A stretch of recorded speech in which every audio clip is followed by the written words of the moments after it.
सैयदी आला हज़रत इमाम अहले सुन्नत ने लिखा है कि कब्रों को छूना जायज़ है, लेकिन जब कब्रों पर जाएं तो उनका ऐसे अदब करें जैसे उनकी ज़ाहिरी हयात में हम उनका अदब करते थे। अब अगर हुजूर अमीर सुन्नी दावत इस्लामी आ जाएं तो क्या आप पूरा वज़न उनके कंधों पे डाल करके गिर पड़ेंगे? ये तो बेअदबी होगी ना। तो जिस वक्त आप अमीर सुन्नी दावत इस्लामी के साथ, हुजूर किबला के साथ ऐसा नहीं करते, तो फतेह शाह वली कितने बड़े बुजुर्ग हैं, उनकी शान और अजमत कितनी है। तो हम कब्र वालों में, ज़मीन वालों में, जो ज़मीन पे उनको और जो ज़मीन के अंदर है उनको, वली ज़मीन के ऊपर हो या अंदर हो, हमारे दरमियान फ़र्क नहीं है। हम ज़मीन के ऊपर जैसा एहतराम करते हैं, अंदर जाने के बाद भी वैसा ही एहतराम करते हैं। तो कब्र को छूना जायज़ तो है, लेकिन खिलाफ अदब है। इसलिए कब्रों पर, मज़ारात पर हाज़री का तरीका ये है कि 2 हाथ दूर खड़े रहकर फातिहा पढ़ें, अपनी मुरादें पेश करें, और जो है वो पिछले पैर जैसे अदब के साथ हम उल्टे पैर निकलते हैं वैसे ही जो है वो पैरों को जो है वो पीठ न करते हुए अदब के साथ निकल जाएं। वहाँ जा कर के बेअदबी करने से कहर की नज़र पड़ सकती है, और अदब करने से वो सब कुछ मिलता है, बल्कि जो मांगते हैं अदब की बरकत से मांगने से ज़्यादा मिला करता है, क्योंकि अल्लाह वालों को अदब बहुत पसंद है। इसलिए अदब का ख़ास ख्याल किया जाए। वहाँ जाएं तो बहुत अदब से 2 हाथ दूर खड़े रहकर फातिहा पढ़ें, क्योंकि बाअदब बानसीब, बेअदब बेनसीब। यहाँ मुझे एक वाक़या याद आता है। हुज़ूर सरकार गरीब नवाज रदी अल्लाह ताला अन्हु के आस्ताने पर एक हाफिज़ कुरान मुक़द्दस की जो है वो तिलावत करते बैठा था, और वो अपनी मुराद मांगता था, तो उसकी मुराद मिलने में कुछ ताख़ीर होती थी। उसने देखा कि एक शख्स आया या एक खातून आई जो नेक तो नहीं थे, बल्कि उनकी बुराइयां उनके चेहरे से और उनके किरदार से ज़ाहिर थी। उन्होंने मांगा, फ़ौरन मुराद मिल गई।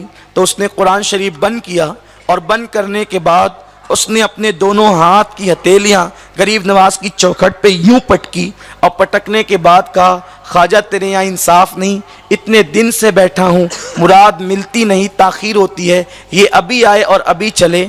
बस कुरान शरीफ रख कर और चौखट पे यूं हाथ मारकर जैसे ही निकला था कि उसने क्या देखा कि गरीब नवाज सरकार के मज़ार के अंदर से एक नूरानी चेहरे वाले बारो बुजुर्ग असा टेकते हुए बाहर निकल रहे हैं। और उनको कहा, हाफिज जी इधर आए।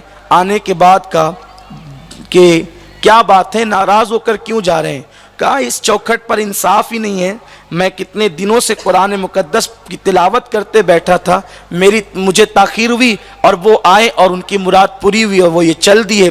फरमाया कि हाफिज जी अब जा रहे हो ना, अल्लाह आपकी मुराद भी पूरी कर दिया, जाओ आप। तो कहा कि आप कौन है?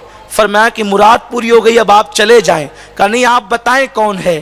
तो फरमाया कि जिसकी चौखट पे मांगने आए थे वो मैं ही तो हूँ, लेकिन हाफिज जी जाते जाते देख जाएं। और आपने जब अपनी पीठ पर से कपड़ा हटाया तो पंजों के निशानात दोनों आपकी पुश्त पर मौजूद थे। उन हाफिज साहब ने कहा, ये क्या?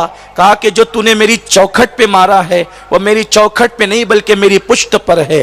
तो उस वक्त तो हाफिज जी से कहा, हाफिज जी आपको जो रोक रहे थे वजह ये थी कि तेरी तिलावत कुरान की आवाज़ बड़ी भली मालूम होती थी, हम ये सोचते थे अभी देंगे तो तू अभी चला जाएगा, इसलिए रोकना तुझे इसलिए था ताकि तू ज्यादा तिलावत करता रहे और हम मसरूर होते रहें। और उनको जो जल्दी दे करके टाला है इसलिए कि वो उनका आना हमें भला न लगा, इसलिए उनको जल्दी देकर टाल दिया। तो कभी जल्दी देते हैं तो भी हिकमत होती है, ताखीर से देते हैं तो भी हिकमत होती है, लेकिन बात ये है अदब वाले को जो मिलता है वो बेअदबों को नहीं मिलता।